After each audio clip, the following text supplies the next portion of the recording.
Hachem, il envoie la manne. La manne, c'est quoi? C'est une nourriture de toutes les couleurs. Pas toutes les couleurs, de tous les goûts. Je voulais que la manne ait le goût du coca, elle a du coca.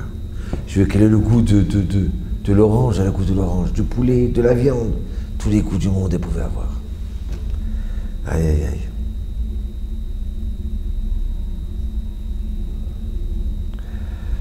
Et voilà que dans cette manne-là, elle avait quelque chose de spécial. C'était recouvert d'en dessous, pour pas qu'elle se salisse dans le sable, et recouvert au-dessus. Mais on ne devait pas la garder pour le lendemain. Mange ce que tu as besoin et ce qui reste. Tu ne dois pas le garder. Termine tout. Donc Hachem en avait une mitzvah de ne pas garder pour le lendemain. Il y avait un tzaddik qui s'arrangeait à vider ses poches, donner tout ce qu'il fallait, tzedaka, pour que le soir il aille dormir sans un sou. Rester avec une émouna forte, que Hachem demain il donnera encore. C'était ça l'épreuve dans le désert. Mais voilà que arrive vendredi. Et le vendredi, les bénis Israël, ils reviennent avec une double de part. Et là, Moshe s'énerve. Il y a marqué, Exode, paragraphe 16, verset 20, et Moshe s'irrita contre eux. On vous a dit de ne pas faire des provisions. Et nos sages, ils disent, comme il s'irrita, il a oublié une loi. Quelle loi? Que pour Shabbat, on a le droit de faire des provisions doubles. 2 fois plus. De manne. Alors, de là, nos sages, ils nous disent que quelqu'un qui s'énerve, que Dieu fasse qu'on arrive à réparer notre colère. Moi, le premier. Quelqu'un qui s'énerve, pourquoi il s'énerve? Parce qu'il pense qu'il est plus intelligent que l'autre. Eh bien, Hachem, il le fait oublier. C'est pour ça que mon cher Rabbeinu, il a oublié cette loi-là. Donc, nos sages nous disent, quelqu'un qui s'énerve, la seule chose qu'il gagne, c'est les nerfs. C'est tout. Des fois, on s'énerve pour avoir quelque chose, pour qu'on nous écoute. Eh bien non, on n'a gagné que les nerfs. Donc le kaas, qui veut dire colère, d'accord, il est interdit. On n'a pas le droit de s'énerver. Même si on s'appelle Moshe Rabbeinu, on n'a pas le droit.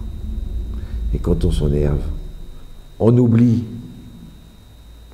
Donc, Yiratson qu'Hachem nous aide, qu'on ne s'énerve pas, parce que la vie est tellement belle, avec un sourire, sans colère. Shalom. 4e cours, et par là je termine. Shalom Vracha. Alors, on a parlé de la manne.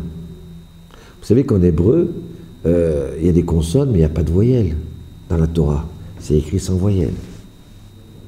La manne, elle était recouverte en dessous, recouverte dessus et en dessous. C'est pour ça que le Shabbat, on a nos chalot, nos pains de Shabbat, on doit mettre une nappe en dessous, le pain, et une nappe au-dessus, en souvenir de la manne. On a 2 chalot minimum. Pourquoi 2 chalot? En souvenir de la manne. Toute la semaine, on fait motzi sur un pain. Même pour un mariage, on fait motzi sur un pain. Mais le Shabbat, c'est sur 2 pains. On prend les 2 pains, on est ensemble. On met ses 10 doigts sur le pain pour nous rappeler les 10 interdictions qu'on fait avec le pain. Ou alors les 10 travaux qui sont de labourer, de semer, etc. Donc les 2 pains, le Shabbat, en souvenir de la manne que Hachem il a fait descendre tous les jours pendant 40 ans. C'est pas un miracle, ça. Chez nous, on a l'habitude de manger du couscous. Alors j'ai un rabbin, le Rav Levi Nachmani Zatzal, il m'a dit, tu sais pourquoi vous mangez le couscous? Parce que si tu enlèves les voyelles comme en hébreu, ça fait casse-casse. Que tu peux dire qu'est-ce que c'est au couscous. Et pourquoi la manne, on l'appelle manne? Parce que les bénis Israël, ils ont vu ce mets-là, cette nourriture extraordinaire, ils ont dit, c'est quoi? Qu'est-ce que c'est? Donc, en souvenir de la manne, il y a beaucoup de coutumes. Il y en a qui mangent le couscous, il y en a qui mangent un bourrécasse, parce qu'à l'intérieur, il y a du manger, enveloppé. Il y en a qui mangent la pastida, ou la merboba. D'accord? Toutes sortes de mets en souvenir de la manne. Je termine avec un petit wort, comme on dit chez nous. La manne, elle avait le goût qu'on voulait. D'accord? Il y a quelqu'un qui m'a dit, et si on ne voulait pas avoir de goût? Quel goût ça avait? Vous savez quoi? La personne, elle dit, moi, je veux pas, je cherche pas à savoir quel goût ça a. Je cherche pas. Je veux pas. Je veux pas demander du coca, de la viande, du poulet, du canard, du foie gras. Je mange. Ce qu'Hachem me donne, c'est bon. Il m'a dit, tu sais quoi? Cette personne-là qui n'était pas à la recherche, après le profit, après la ta'ava, la passion, le désir, recevoir, prendre. Et là, ce qu'il y a comme goût, c'est pas grave, c'est pour moi, bon, je suis content. Eh bien, ça avait le goût qu'on voulait. Pas qu'on voulait, excusez-moi. Ça avait le goût de tous les goûts et les meilleurs goûts au monde. Comme la personne ne recherchait pas, elle acceptait ce que Hachem lui donne, eh bien, ça avait tous les goûts. C'est pas merveilleux, ça?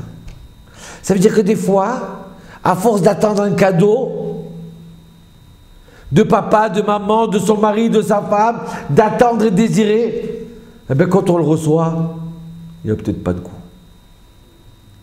Mais la personne qui n'attend rien d'Hachem, que tout ce qu'elle a, elle est content, tout ce qu'elle reçoit de ses amis, de ses copains, il est content. Eh bien, peut-être que ça, eh bien, tu as toutes les joies qui rentrent en même temps. Manne, la manne, qui descendait tous les jours. Shalom. Bon appétit.